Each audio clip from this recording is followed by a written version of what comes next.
Olá, meus irmãos, tudo é incrível?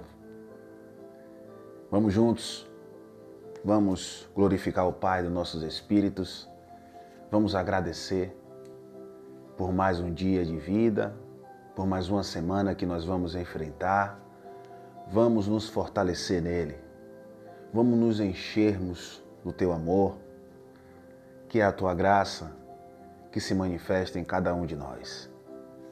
Bom dia, boa tarde, boa noite. A gente não sabe, né? Eu não sei que hora você vai assistir essa reflexão. Mas que ela possa frutificar dentro da vontade de Deus na vida de cada um de vocês.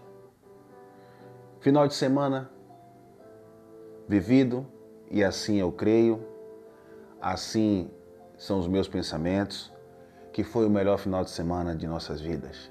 Nós desfrutamos e aqui estamos. Segundou, né? E lá vem mais uma semana, irmão. Lá vem a rotina do dia a dia, meu irmão. É isso aí. Não tem problema nenhum.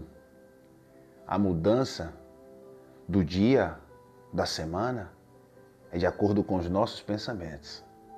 E aqui vamos fazer isso agora. Vamos? Pai, dos nossos espíritos, te agradecemos, Senhor. Obrigado, Deus, por mais um final de semana vivido e mais uma semana que se inicia. Aqui estamos, Senhor. Queremos aprender de Ti, como declaramos todos os dias, nos ensina a contar os nossos dias de forma que venhamos alcançar um coração sábio, um coração puro dentro dos desafios da vida. Que cada vida que vai ouvir esta reflexão esteja dentro do Teu querer, dentro da Tua vontade, que a palavra chegue conforme a cada um que necessita, Senhor. Nós, meros mortais, revestidos desta natureza humana que é caída, que não se converte ao Senhor, mas nós temos o Espírito vivificante que nos ensina todos os dias a olhar além da nossa incapacidade, a olhar além das circunstâncias. É o que o Senhor nos ensina todos os dias quando nós abrimos os olhos. O sol, a chuva, o dia está sobre os justos e os injustos. E vamos nós, juntos, família espiritual, filtrando a Tua graça para mais essa semana, que é a melhor semana de nossas vidas. As nossas famílias são benditas, estão seguras, estão na palma da mão do Senhor, assim como nós falamos aqui, e da palma da mão do Senhor ninguém pode nos tirar. O Senhor conhece o coração de cada um, e que a Tua palavra, que é viva e eficaz, chegue para eles, e que venhamos ser consolados, edificados, exortados no Teu amor, que é a Tua graça. E aí a gente diz, fôlego, tudo incrível, para a honra e glória dEle. Vamos juntos, meus irmãos. Romanos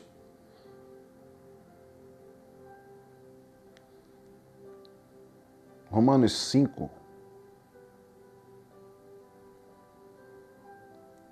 se não me falha a memória, é o 17. Romanos 5, 17. Eu anotei aqui, acabou saindo. Aqui vai falar sobre Adão e Cristo. Nós temos duas naturezas, a natureza adâmica e a natureza de Cristo. E essas naturezas, elas são constantes, elas ficam guerreando, mas o Pai nos ensina a aprender a olhar para Ele. A natureza adâmica é essa aqui, é a exterior. A natureza de Cristo é a interior. É a que nos fortalece todos os dias. É a que nos impulsiona impulsiona a fazer o bem, sem olhar a quem. Adão é astuto. Adão é o pai da mentira. Adão é o opositor. Adão é o adversário. Adão é o pensamento contrário. Tudo que vem de caído está nessa natureza adâmica. E tudo que vem de bom, tudo que é amável, tudo que é puro, tudo que é de boa fama, vem de Cristo. E olha o que ele disse aqui. Mas prestem atenção na leitura. Sempre falo sobre isso. Romanos 5, eu vou ler o 17, o 18 e o 19. Se, pela ofensa de um, e por meio de um, só reinou a morte, muito mais os que recebem a abundância da graça e o dom da justiça reinarão em vida por meio de um só, a saber, Jesus Cristo. Então, vamos entender aqui para que a gente se firme mais no Pai. Tem revelação aqui pra gente. Se pela ofensa de um e por meio de um só reinou a morte, então antes da vinda de Cristo, todos que morriam, e isso aconteceu, né? Todos que morriam, no caso os eleitos, os espíritos, né? Os espíritos que estavam nesta natureza humana, naquele time, né? Todos que morriam, os espíritos dormiam, né? Estavam ali presos, né? A morte adeana. E aí, Jesus, quando vem no ano 70 julgar Israel, ele vem estabelecendo esta graça que nós vivemos hoje. Então, no nosso time de vida, a morte ela já não reina mais. Quando descemos à sepultura, o Espírito volta para o Pai. Dos eleitos. Então, quando a gente entende isso, a gente descansa e reina em vida, porque a própria palavra vai dizer assim, ó, reinarão em vida. Você reina em vida. Por que me fizeram uma pergunta? Mas a gente precisa buscar o reino todos os dias, meu irmão Sandro. Eu falei, é verdade. E eu falei, aonde está esse reino? Aí a pessoa disse, mas tem que estar daí na igreja. Eu falei, perfeito. Mas espera aí. Mas a igreja somos nós. Não é dentro de um quadrado, minha senhora. Porque dentro de um quadrado ali é um local de reunião, não uma igreja. E fui dando os versículos. Atos 17, 24, Atos 7, 48. O Deus que fez o céu e a terra e tudo que nele há não habita em templo feito por mão de homens. Ela disse, é verdade. E não é servido por mãos humanas. O que é que ele está dizendo? Que não é sobre eu e a senhora, não é sobre vocês. É sobre o Espírito vivificante que habita em nós, né? Que nós fomos escolhidos por ele, que se manifesta, nós confessamos com os nossos lábios, ele intercede por nós e aí nós aprendemos dele. E a gente faz essa obra de amor, não é uma obra meritórica. Então, a palavra diz aqui, ó, reinarão em vida. Ela disse que além de buscar o reino lá, nós íamos reinar quando saíssemos daqui. Como é que eu vou reinar quando eu sair daqui? Se eu tenho que desfrutar em vida. Ele está dizendo aqui, ó, reinarão em vida por meio de um só, a saber, Jesus Cristo. Nesse time aqui, ele já tinha ido na cruz, mas ele voltou no ano 70 para julgar Israel. Aí ele vai dizer, pois assim como por uma só ofensa veio o juízo sobre todos os homens para condenação. Observe. Por uma só ofensa veio o juízo. Muitas pessoas ficam dizendo aí, vai chegar o dia do juízo. Veio. Não virá. Ao emprego do verbo, veio o juízo. Tá vendo? Veio no ano 70.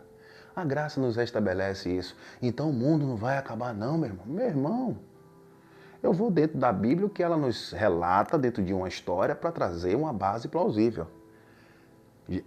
Eclesiastes 1,4 diz que uma geração vai, outra geração vem e a terra permanece para sempre.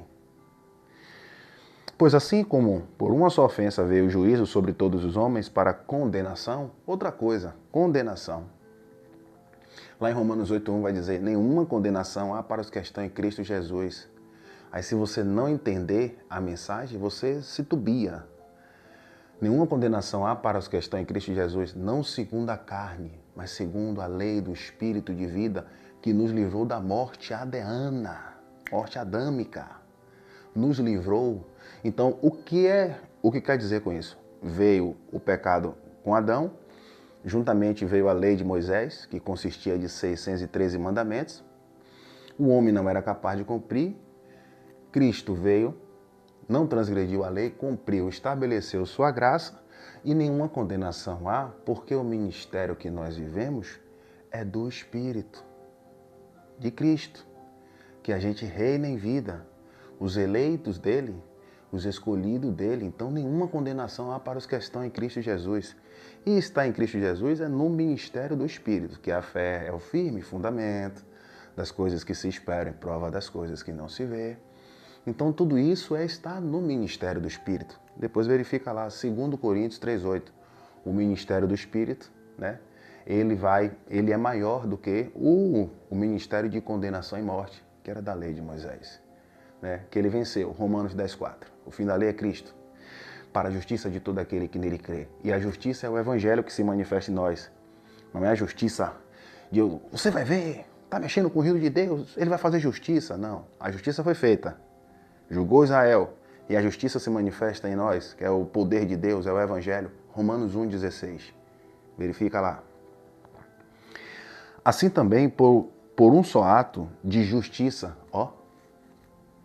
do Evangelho vai se manifesta em nós, veio a graça sobre todos os homens para a justificação que dá vida. Por quê? Como pela desobediência de um só homem, Adão, muitos se tornaram pecadores.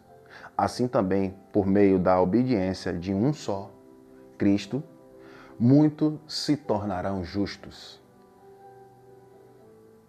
O justo se manifesta em você, meu irmão. Que esta palavra possa fazer você refletir e entender dentro de uma base plausível para descanso na alma, nas emoções e alegria no espírito. O justo, ele implica-se em viver de acordo aos padrões de moralidade estabelecido por Deus na bússola da vida, e que inclui isso: honestidade, integridade, bondade, misericórdia e amor ao próximo. Lá em Miqueias 6,8, eu separei este versículo aqui, que está imbuído dentro de tudo isso aí. Lá em Miqueias 6,8 ele diz assim: ele mostrou, não mostrará. Ele está mostrando nesta manhã a vocês.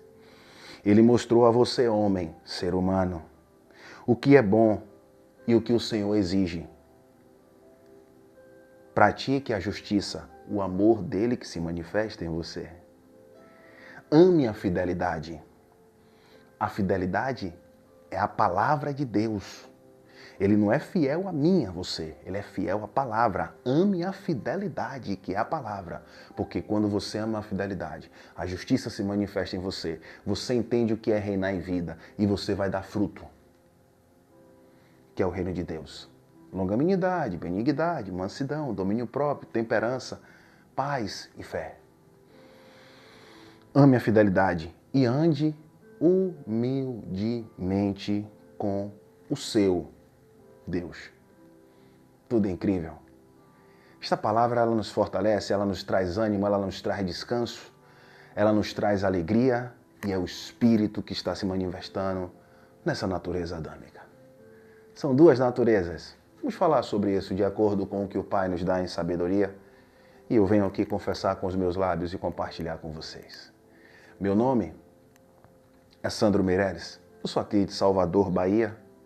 Curta, compartilhe, para que outras pessoas possam ser exortadas, consoladas, edificadas, filtrando a graça de Deus no amor do Pai. Até amanhã. Uma linda semana. Inale, exale e vamos para os desafios. Ele está conosco. A fidelidade é a palavra. A justiça é o poder dele que se opera no teu homem interior, que se manifesta no teu homem interior. Juntos, tudo incrível.